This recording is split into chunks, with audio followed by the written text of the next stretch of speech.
Welcome to Fresh Start Podcast. I'm Dave Henning, and today my guest is Patrick Powers. Patrick is in the house. He's with us. And Pat, so great to have you with us. You have got an incredible, really cool story, and I'm very excited to talk with you today. Welcome. It's so exciting to be here, David. Thanks so much. And so here's a little bit of your backstory. I know you've got a lot of things to talk about, and you went bankrupt at 21. You failed at 15 business attempts. We have something in common. I was a very shy child. Nobody believes me when I tell them that I was a shy kid, but I really was. And but you've built a direct sales organization that grew into 10,000 people in the second year. You lived in the Caribbean for a while and had a lot of personal challenges. But here we are. Oh, listen to this. I wanted to make sure I mention this. Founder of Entrepreneurs of London, Europe's biggest business meetup group and the second biggest in the world with over 27,000 members. Is that right? Correct. Yep. We just reached 27,500. Wow, fantastic. So how is it that a shy guy like you could build such a big organization and a big meetup? What's up with that? Yeah, well, I mean, it's a long story of getting there, but when I was very young, I was extremely shy. I grew up in the countryside in Denmark where there was almost no people around. It was just not even a village we lived in. It was just a cluster of houses. I think there was like 3 or 4 houses. So there was no people around for me to learn social skills. And so when we moved to a smaller town with 700 people, which was a lot for us, and where I had interaction with other kids, I just didn't know how to interact with them. So it was a very, very rough start, and I was very overweight as well as a kid. Now today it's probably quite normal to be overweight as a kid, but back then it was not very normal. So I got bullied a lot. So I learned that people were dangerous, so to speak. And when I was in my late teens, though, I started to understand that I probably didn't have to be that way the rest of my life to be shy, because I was just unbelievably shy. So I started to study a lot of psychology and personal development and stuff like that, and then just gradually pushed myself further and further and further outside of my comfort zone. Right. And at 21, I started my first business. It went bankrupt really, really quickly because I didn't have any confidence in myself. I didn't have any communication skills. But after that, I just knew I had to go forward and learn what it took, figure out what it was that I was missing.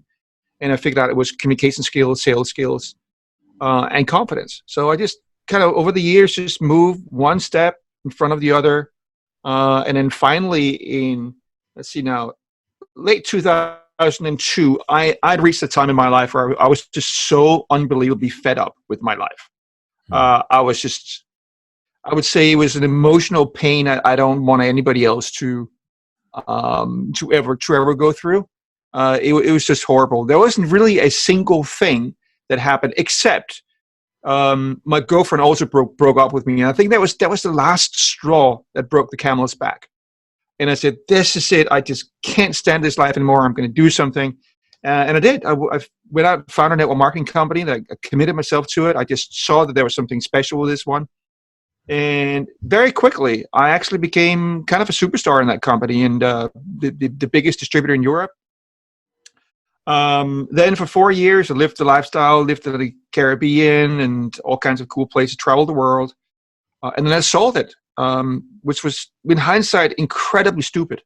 I should have had a lot more assets and a lot more plan B in place. But I was overconfident because now I'm like, it was so easy for me to build that business. It just flowed. It was almost like there was hidden forces that helped me. So I think because of that, I became overconfident, and I had a rude awakening. That's for sure, because suddenly everything just fell apart, and I ended up in Dominican Republic, living in a beautiful waterfront property, and just going completely broke. And I was very, very afraid. Went back to England. Where I had a few connections, restarted my life there. Didn't have any money to market myself whatsoever. I was just horribly broke. So I was like, what do I do? The only thing I can think of was to actually start a network, just start a meetup group to get some connections. And that's how it all started. At that point, I was starting to get over my nervousness. I'd overcome my fear of public speaking, and then from then I was just pushing myself further and further and further. Yeah, that is quite frankly a story that I've heard with a lot of different people who, very young, difficult life and circumstances got a hold and just started reading some books and just getting your mind in the right place. Like Zig Ziglar once said, some of us need a checkup from the neck up. Yeah. I need one of those daily. Yeah. Influence. I like that word. This, my friend John Maxwell says leadership is influence. And that's a big statement to make. So what is your secret of influence? I mean, you obviously have influenced a lot of people with what you're doing right now, especially. Sure. Well, I learned relatively early after my first bankruptcy, again, that it was all about marketing and sales, right? So I started to study that and what it really is about. And I learned, well, the common denominator for all of that is influence, understanding how to influence another human being, whether it's in person or it's from stage or it's on a podcast or it's the written word in a sales letter. And I started to see that most of the small, medium-sized businesses that were successful, they were all talking about the importance of understanding words and writing, compelling copy, speaking in compelling ways. I started to study that. And now I really understood that it's all about understanding how the brain really works, right? On a deep level. And the really interesting thing is that the brain is incredibly irrational. I mean, we are really irrational beings. So it's about understanding all those irrationalities. And then I think one thing that people need to understand about influence is that everyone does nothing except for their own reasons, for their own selfish reasons. Well, somebody will say, well, what about Mother Teresa? She's unselfish. But I'm going to disagree with that. I think she did what she did because it made her feel great. Yeah. Right? So she was driven to do something because of an emotion that she wanted to achieve, right? A feeling about herself that she wanted to achieve. So understanding that everyone does whatever they do for selfish reasons is a great start in understanding influence. Because from that, then it's just about finding out, like, what is it that they really want? What do they want? And then give it to them. Exactly. I heard a billionaire that was being asked, what is the secret to success? And he said, finding out what people want and then give it to them. Exactly. Right. Yeah. Yeah. And obviously you've been doing that in different scenarios and so forth. I'm just curious, how did you connect with our friend Jeffrey Combs? Oh, so I was obviously in network marketing, and I think one of the reasons is that I've been fairly successful is that I was smart enough to realize that I was not smart enough. Right. What I mean by that is there's lots of people that I see people that they start this business and they just go out there and they charge forward and they don't really take any serious training. They may be going to what I call YouTube University. They get some tips on YouTube and whatever. Right. But I've always been of the belief that you'll bypass a lot of errors and speed up your growth if you learn from smarter people than yourself. So I've always wanted to learn from the greatest. And when I was in network marketing, well, Jeffrey was one of the greatest. Right. He still is. Right. So I think he came to a nearby town to do a training where I was living. Met him, and the rest is kind of history. He became a coach actually for a while, and we've kept in touch. Yeah. So great guy. I think the term for people that try to get minimal amount of training is called ignorance on fire. Yes, he uses that term. Yeah. Yeah. But it can sometimes be great, and in network marketing you don't have to know that much. Yep. But in traditional businesses, it's not that easy. I mean, it seems very easy, like especially when you're young, you have all this confidence and you want to conquer the world and you have this great idea. But just having a great idea is just not enough, especially today. Yeah, I've always coined the phrase because I heard it from somebody else. Obviously, I'm with you. Is why make all of the mistakes if you can learn from other people from their mistakes? And we don't know what we don't know, and then we end up knowing what we don't know, and that's even more disturbing. Yes. Yes. So what would you say, Pat, is the most important things to focus on in marketing? I noticed your bio says you actually work with traditional entrepreneurs. What's your definition of traditional entrepreneurs, first of all? Well, as opposed to network marketers, because early in my career, most people knew me from being a network marketer and training network marketers. I've actually been the president of a network marketing company as well. So nowadays, I'm moving more towards working with normal entrepreneurs, if you will, or the more traditional ones. Not normal, but more traditional ones. Yeah. So in terms of marketing, what to focus on? So it really is about understanding how to create irresistible messages, and then having a sales funnel. Because this is one of the biggest mistakes I see businesses make, is that they think people will just buy from them right away. They have a website and say, hey, we're a great plumber or whatever, right? Or great life coach, best life coach in London or whatever.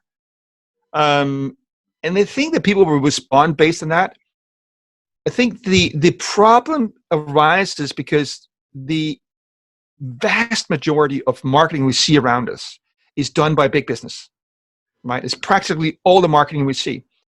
And big business marketing is completely different than small business marketing. But because if you don't really know any better, you just see the marketing around you, you assume that's the way the marketing is done, right? I mean, it's a logical conclusion to come to, and you just try to emulate that. And the thing with big business marketing is simply it's just branding and just putting a name out there over and over and over again, like thousands or tens of thousands of times until it becomes familiar. Well, a small business can't sustain that. They don't have the money to do that. There has to be a type of marketing that sells people on taking action right now. So it needs to be direct response marketing. So that's all about creating an irresistible message that people respond to now, as opposed to one fine day, 6 months or a year, 2 years from now, when they're seeing your name 1,000 times. Right. And that reminds me of my days in radio, and exactly that concept of reach and frequency. How many times can you per day? The old Coca-Cola story. Same concept is get that name out there, billboards and T-shirts and every little 7-Eleven store in America, kind of a thing, and awareness. And at some point, somebody, I think I'll try this stuff. So I get that there's a definite difference, and I was appreciative at one point of studying Russell Brunson and his ClickFunnels concept of, rather than having, like, I've spent thousands of dollars building a website that had all these different pages and it was taking to different places, and rather than one specific message and take them through a process of, is this something that would solve your problem or not? So that makes sense. And I think when I ask this question, we probably have some similarities here as well. So what would you say are or were your biggest mistakes?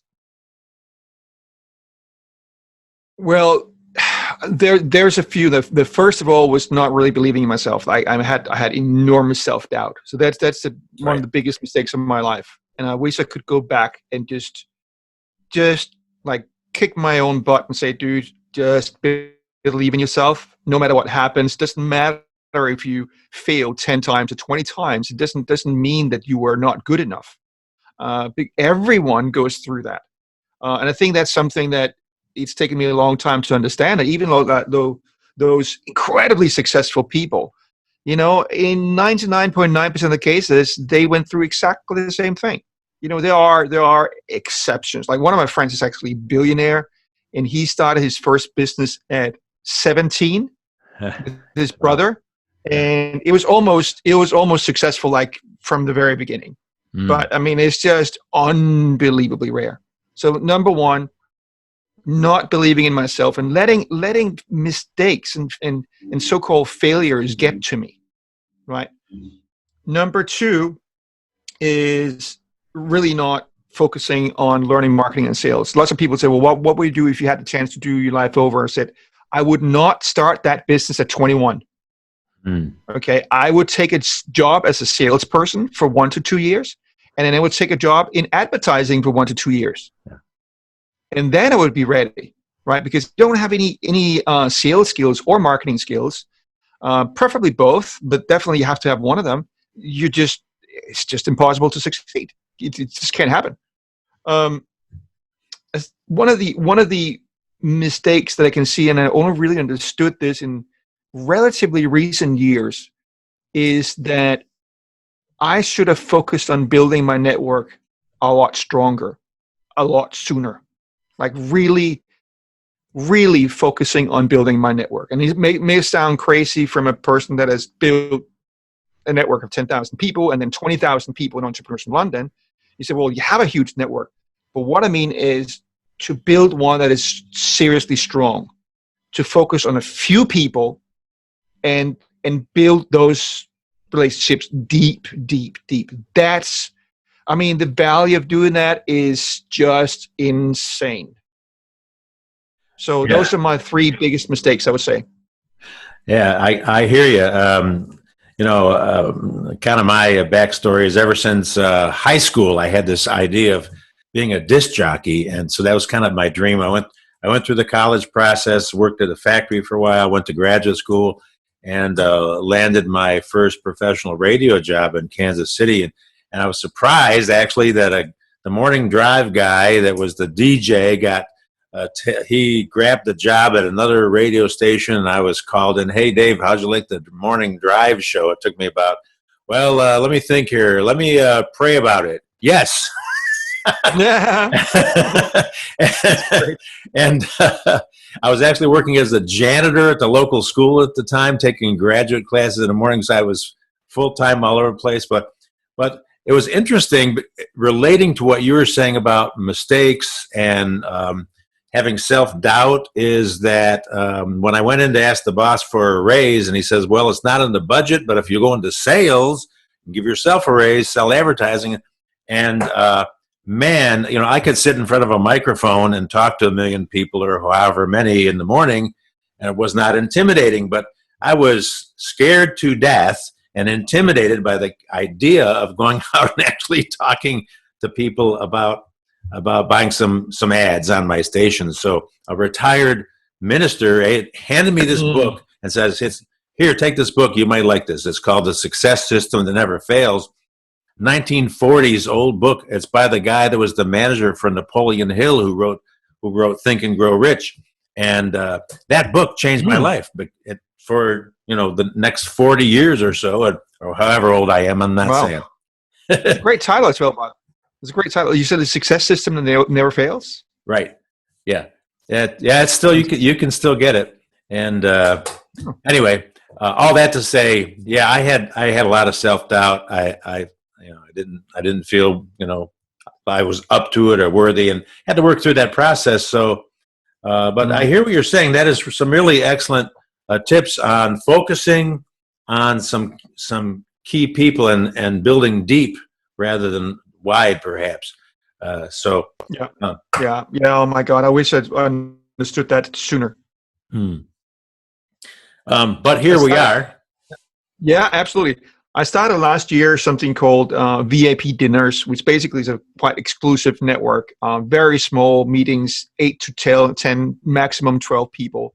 Very successful entrepreneurs. And since I started doing that, I mean, it's just astounding how it's affected my life, how I feel about myself, and the business deals that's come out of it. It's incredible. Would you consider that kind of like what Napoleon Hill talks about with mastermind groups? That they're smaller groups. Yeah, it's kind of a social networking meets masterminding. That's what we're doing. So it's more than just hanging out and having dinners. We actually go quite deep in getting to know each other and asking questions and sharing successes and wins, and then sharing challenges, and then helping each other with those challenges. Right. And it's astounding how powerful that process is. I can't recommend enough people to join a mastermind or start one themselves. Well, we are in unique historic times right now worldwide. And having said that, people say, "How you doing working from home?" Well, I've been working from home for like 30 years. Yeah. Yes. So I actually enjoy it. It's actually, there are good things as well. It's quiet. I actually Yep. have taken time to kind of unplug from the crazy hurriedness and actually, let my brain fire some new ideas and some new Yeah, thoughts. I agree. Yeah. Yeah. So it's a great time, and that's, I think you'd have to agree also that it's really a choice. Like you talked about how our mind works, and it's really a choice that I have to consciously make, and quite frankly, daily, and to remember that a lot of amazing things have come out historically from times like this. Like, Oh yeah, absolutely. And then again, I'm glad you say this choice. Like one of the most profound thing I ever learned was from my coach Peggy Long, and she said there's only two things that will create your dreams, and there are your choices and your commitments. Right? Everything or where you are today is based on all the choices you made in life, and you make so many small choices that lead you to where you are.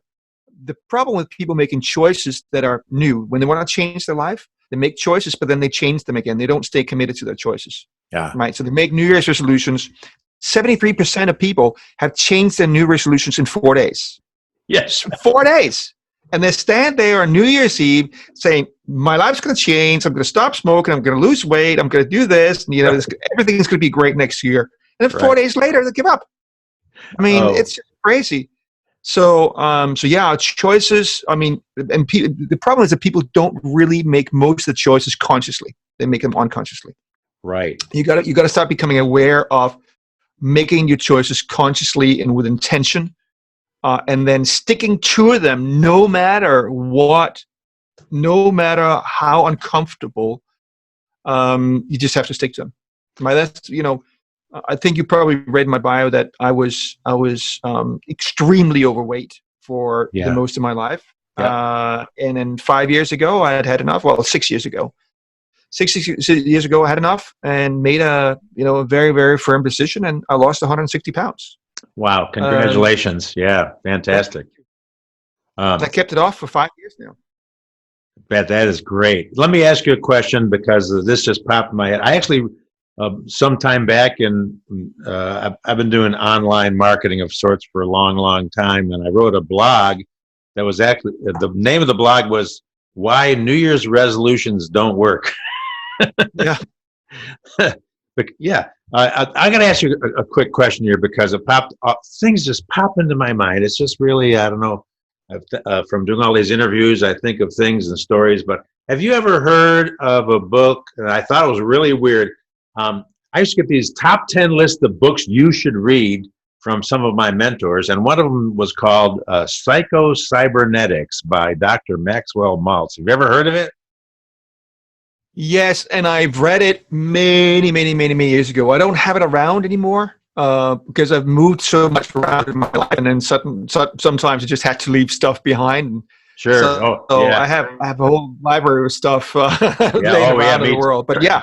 That's all the books I have left back there. My wife made me get rid of a bunch of books when we moved. But the reason I mention that is, it was one of those deals where I'm going to buy all 10 of these books, stick them on my shelf. And that book sat on my shelf for a long time.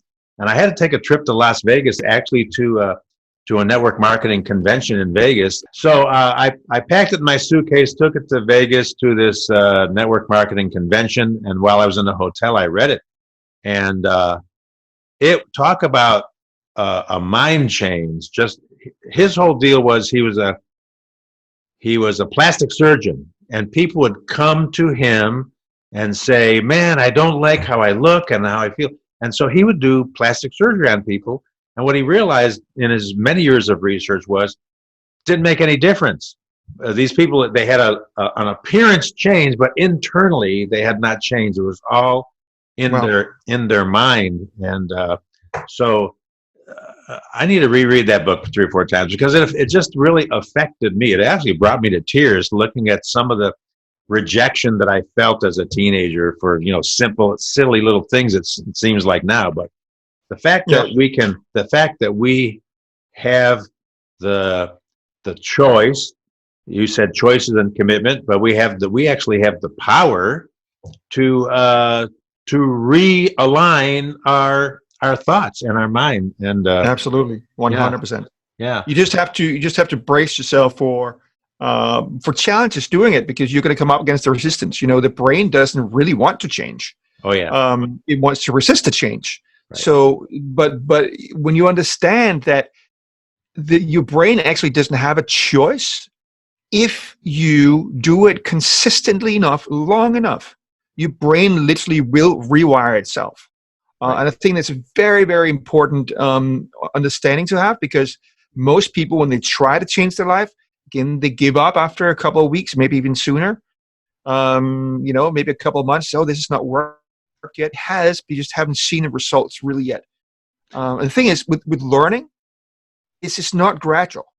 Improvement is not gradual. It comes in quantum leaps, Mm. right? So if you ever try to learn a language, learn a new skill, you've experienced that in the beginning. It was confusing and it was frustrating, and you felt like, oh, this is never going anywhere. And then suddenly, sometimes within days, suddenly your skill just jumped to a next level, and you thought, oh my God, now I get it, right? Now Right. I can do it. And then you went on a plateau again, and then it jumped again. So you have to understand that this whole thing about learning is not gradual. It is boring in the beginning, and then suddenly it jumps. And you just have to believe enough in it that you continue until that jump comes. I realized what triggered my mind about that book, Psycho Cybernetics, which is a weird title, but it's an awesome book. What triggered that was when you talk about the subconscious mind, because Yeah. most of us are never taught anything about how that works. That things are essentially neutral, and we have those subconscious that moves to the conscious, et cetera, et cetera. Yeah. So, Yeah. so amazing concepts, and I'm sure that you understand all of that kind of stuff. Absolutely. And I think it's kind of a crime against humanity that these things are not taught in school. I think it's the most important thing to learn. Right. And it's not taught. I think it's a really, really crime against our kids and future generations. Right. It's just kind of like in high school, they don't exactly teach you how to balance your checkbook. Yes. They don't teach you, although it's getting better, in some universities, the university I attended in Oklahoma actually has a Zig Ziglar School of Entrepreneurship, which is amazing. Oh, really? Wow. Yeah, so that's pretty cool. That was way Nice. after I left and had to discover all this stuff for myself. So anyway, I'm speaking with Patrick Powers from the United Kingdom, and I'm so grateful to have you with me. I did want to ask you a final question here. What would you say, having talked about the situation we're in, what's the future of marketing, in your opinion? I can talk about that for a long time, okay? But two areas. Actually three. My podcasting is going crazy, and it will continue to grow crazy. And there's a very good reason for that. I'll cover in a second. But video marketing is really where it's also at, right? So why audio and video?